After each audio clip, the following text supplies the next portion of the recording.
Acredito que a reforma da Previdência que estava prevista para junho, julho deste ano vai ser antecipada. Acredito que no decorrer de abril aí já deva estar sendo votado. E sendo aprovado, cara, o rating do país tende a melhorar. Eu volto a conversar com Josiane Teixeira, responsável pela área de investimentos do grupo Lifetime. Em 2016, falamos bastante sobre projeções, o que poderia acontecer com a economia brasileira este ano de 2017. Como é que você está vendo o cenário aqui no país?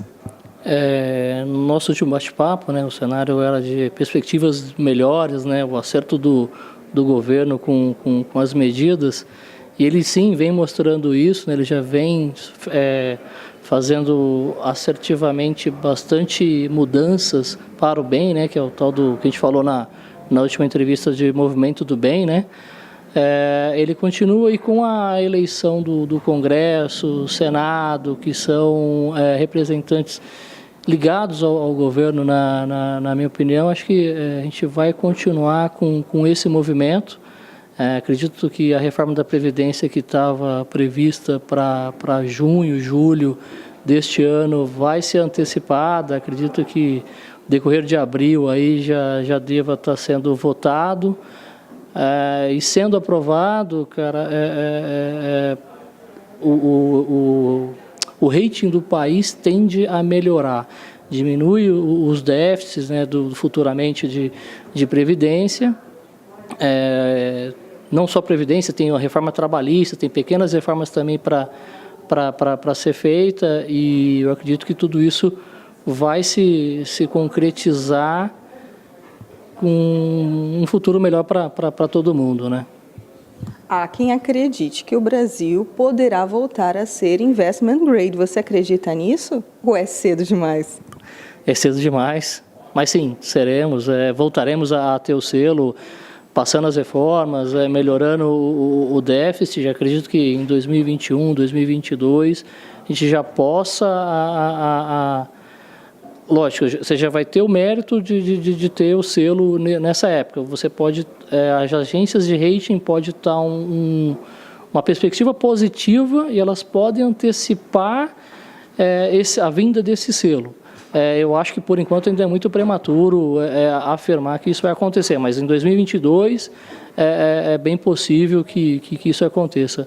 Os juros baixando, a dívida diminuindo, isso daí vão ser coisas que evoluem para o bem, E ambiente para investimentos este ano aqui no Brasil? O Brasil continua com uma das taxas de juros mais altas do mundo, apesar dos cortes que têm acontecendo. Nós já previmos o aumento do corte da taxa de juros que saiu de 0,25, 0,25 e fez 0,75. Ele continua nesse nível de corte alto. Pode até aumentar o tamanho do corte, dado que a inflação está saindo mais baixo e o meio do ano a gente espera sazonalmente a inflação até pode vir com deflação, então você tem o movimento do bem acontecendo mais uma vez. Você tem os cortes de juros que pode ser mais agressivo, você tem a reforma da Previdência que pode ser aprovada já em abril, você tem a reforma trabalhista que vai postergar um pouco mais, ela pode acontecer. Você tem o governo, que é o presidente, o Senado, a Câmara, todo mundo nesse instante indo nesse movimento. Então, isso aí força as coisas do bem acontecer. A gente só só vejo uma coisa que pode ser negativa, é o movimento geopolítico lá fora, Mas internamente a gente continua fazendo o nosso dever de casa e, por enquanto, está sendo bem feito. Isso que eu ia te perguntar. E a variável Donald Trump? Cara, é uma variável constante crescimento, estamos percebendo, sim, ele tinha um discurso pré-eleição que iria fazer bastante mudanças. Eu, particularmente, não acreditava que ia que ele ia se concretizar grande parte do que ele falou, mas agora que a gente já vem acontecendo, a gente percebe que ele vai manter, sim, o que foi o discurso que o elegeu.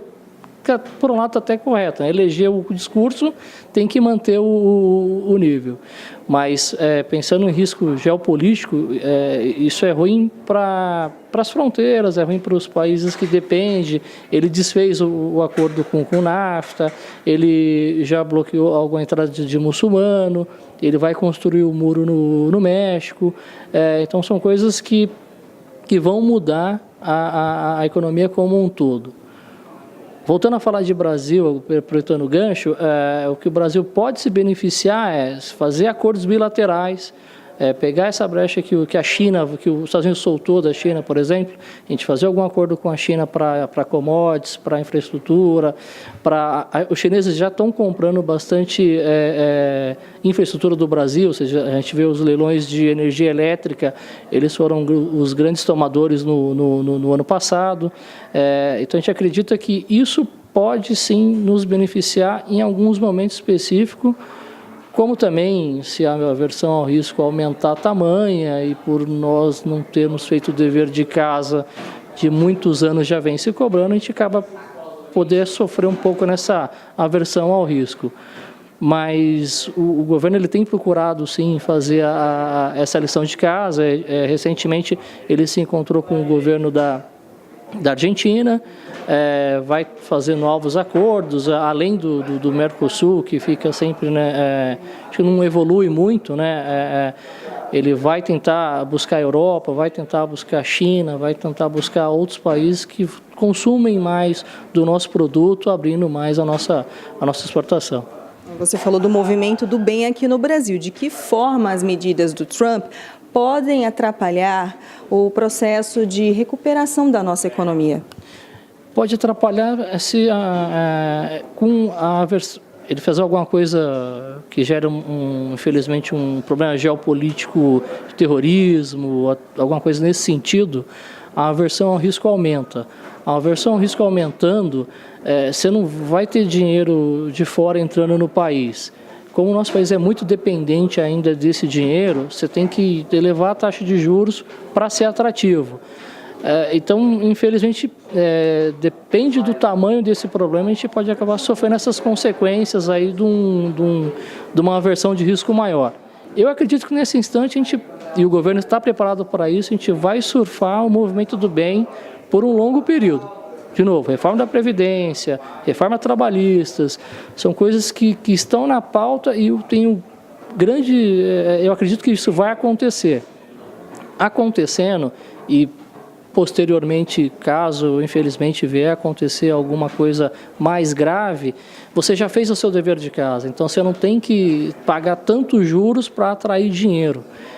Que esse é o nosso principal gargalo. Você não faz a sua infraestrutura e você tem que subir os juros para trazer dinheiro. Se você já fizer a sua infraestrutura, já tiver boa, não só infraestrutura, falando de contratos, boas amarrações, ser bom para o investidor, que no governo anterior foi difícil fazer novos acordos, porque não era tão atrativo de rentabilidade para as pessoas de fora, então tinha algumas brechas que ficaram um pouco burocráticas.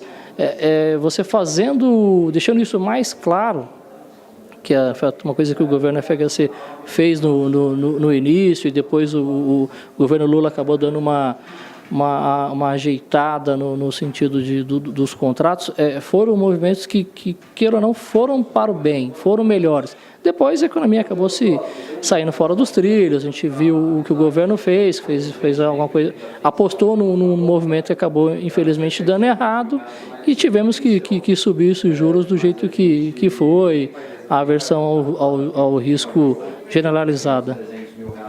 Falamos da variável Trump, mas há uma outra grande variável também, que é clima. A gente, aqui no Brasil, com a inflação convergindo para o centro da meta, e há esse problema em potencial, né? Com mudança climática no planeta, o país aqui que não tem uma política de segurança alimentar. Como é que você vê tudo isso? Sim, isso é importante tocar. O alimento ele impacta principalmente na inflação, além da fome de todo mundo, ele impacta também na inflação, né? Então a gente está com a expectativa de dados mais baixos de inflação, dados mais baixos de inflação você acelera o corte de juros, e para os meio do ano, junho, julho, agosto, a gente até projeta uma deflação aí acontecendo entre esses meses.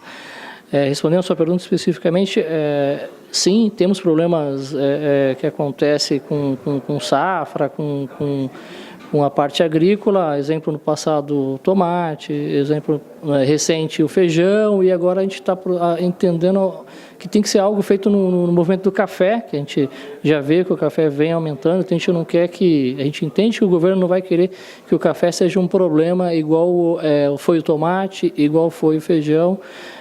Então ele vai melhorar sim essa política de compra de fora, de abertura de preços, lógico, preservando o produtor interno, que é a sua principal, que é a principal atividade do país, mas esporadicamente a gente precisa de comprar alguma coisa de fora para não poder ter o impacto da inflação tão grande quanto foi no passado.